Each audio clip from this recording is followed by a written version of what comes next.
Mabuhay! My name is Aisa Tongko Badana. I was born and raised in the Philippines. I graduated my bachelor's degree in secondary education, major in English, and I hold a master's degree in teaching English as a second language and a doctorate degree in philosophy, major in educational management. I have been teaching for 14 years already. I taught 2 years in the private school, and I am now on my 13th year of teaching in the public school. Ever since I started teaching, I have been assigned to teach in the middle school, teaching English language arts. I am interested to know about history, research, and psychology, among others. And my hobbies include cooking, swimming, reading, and hiking. I remember when I was a kid, I loved to read English books. I used to read in advance stories that we would take up in class. In that way, I widened my vocabulary skills and I learned to speak English fluently. That's why I took English as a major. Moreover, growing up, I used to believe that if you were a good communicator, you would be powerful because you had the capacity to influence others with your words. That is the reason why I taught ELA for the longest time now, because I want to make all my learners become good communicators and be confident in themselves when engaging in meaningful discourses. I was an athlete when I was a student. I was a track runner and a basketball player. So when I became a teacher, I served as the coach for the girls basketball team in school. During school intramural, I also served as one of the event managers along with my colleagues. In addition to this, I am the school paper advisor in the school where I am currently teaching. Being a major in English, I have been teaching English language arts for 14 years now. I have also taught values education and history, and in that 14 years, I have also been assigned to teach in the middle school. I strongly adhere to the quote from Benjamin Franklin that says, "If you fail to plan, you plan to fail." Therefore, planning must not be underestimated in the teaching and learning process. When I plan, I think about the diverse features of my students and how they will respond to the learning episodes I prepared beforehand.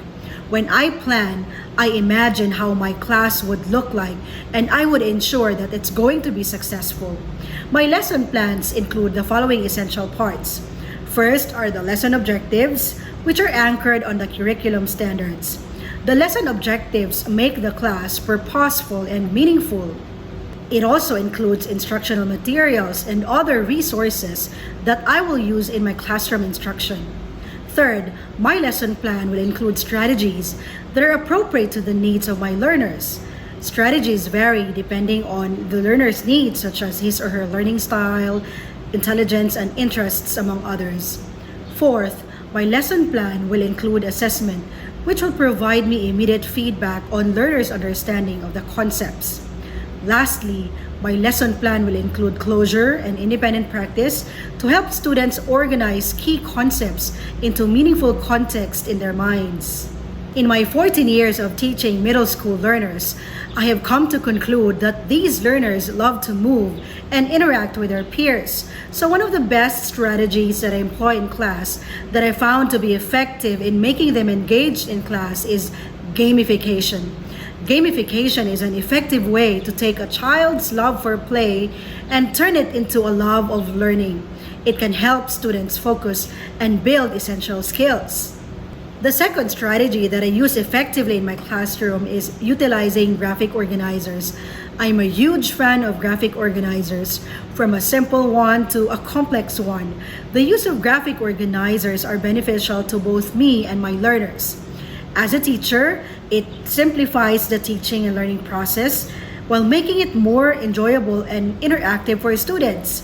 It increases their engagement, it facilitates cognitive processes, and improves their comprehension.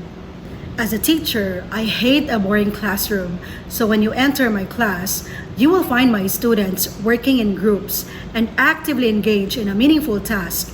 It has been my best practice to employ strategies such as cooperative learning, wherein a student is assigned a particular role in each group.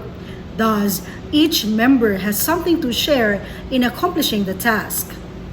I also employ differentiated instruction, such as when I made a group of bodily kinesthetic learners dance their performance task, the musically inclined learners wrote a song and sang it in front of the class. The verbally linguistic learners wrote an essay and delivered an oratorical speech, and learners who are intrapersonally intelligent wrote a reflection about the lesson. In this way, I champion the uniqueness and strength of each of my learners. The first method I use is formative assessment. I use this before the lesson, during the lesson, and after the lesson. It is an advantage to use formative assessment in classroom instruction because it gives me immediate feedback on learners' prior knowledge and interest. The second method I use is summative assessment. In order for me to evaluate learners' mastery of the standards, I give them pen and paper tests and performance-based assessments. In this way, I'm able to decide if I need to reteach the lesson or proceed to the next one. As a 21st century teacher, it's really a must that I integrate technology in teaching. Technology maximizes class time and engagement of learners. In my class, I use videos to supplement my discussion. I also use game-based learning platforms such as Kahoot and quizzes when I administer gamification activities and assessments. I'm also proficient in using Google Classroom and Google Forms to allow students to submit questions and responses, and I can request information and feedback from them. Unfortunately, I have never used Smartboard before. We don't have one in our school, but I know how it works, and I hope to use one someday in my classes in the USA. My experience, there are 3 nonverbal cues that I apply to regain the attention of disruptive students without interrupting the lesson. The first one is, I stand near the disruptive learner while keeping an eye on the attentive ones. I look at and talk to the students who are on task and stand closer to the students who are off task. If in this way the learner does not get the hint, I usually rest my hand on the edge of his or her desk while I continue to teach. When the student gets quiet again, I walk away without ever making eye contact or acknowledging the misbehavior. Lastly, I use hand signals for please, thank you, sit down, quiet. This way, I give reminders and directives without having to stop my lesson, repeat myself, or nag. I used to have some students in the class who had a problem with attendance and behavior. I realized that students who had poor attendance were the same students who misbehaved in class. The other subject teachers echoed the same concern. As a class advisor and as the teacher who cared about my students, I thought of the best intervention to improve my students' attendance and behavior in class. I implemented the intervention called the Model Student of the Month, where students who achieved perfect attendance for a month with no record of tardiness and cutting class and who demonstrated exemplary behavior were recognized. I informed the parents of my students regarding this intervention so that they could encourage their school children to achieve the award. The teachers voted for the model student, and during the awarding, I invited my school principal to be there, along with the subject teachers and the parents of the model students. In this way, I was able to address the problem on students' poor attendance and misbehavior. I used to have students in the class who were frustrated readers. They were grade 7 students, and because they had problems with reading, they also encountered problems in their academic performance. As a flexible teacher, I prepared separate activities for these learners to scaffold them to achieve the standard. I made sure that they would not be discouraged or demotivated in the class because of their inability to be proficient in reading. After the class, I also meet these students and provide reading interventions and remediation classes to assist them in their understanding of the lesson.